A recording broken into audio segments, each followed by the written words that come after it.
Pada hari ini berapa ramai di antara kita yang mengamalkan surah Kahfi setiap kali hari Jumaat?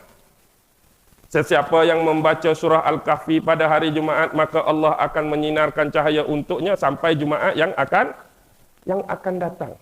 Yang kita baca lah ni Yasin malam Jumaat.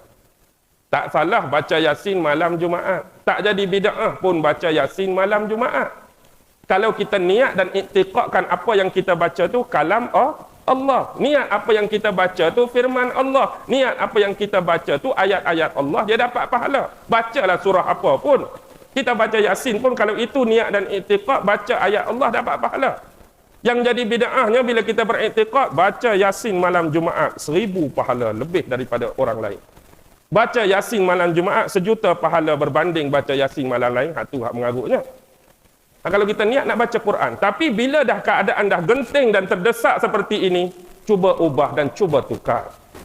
Sekalipun susah ustaz, dah jadi darah daging saya dah Yasin malam Jumaat.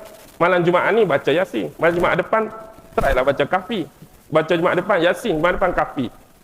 Kalau payah sangat nak tinggal. Kalau rajin sangat, lepas baca Yasin baca Kahfi, tu kalau rajin sangat.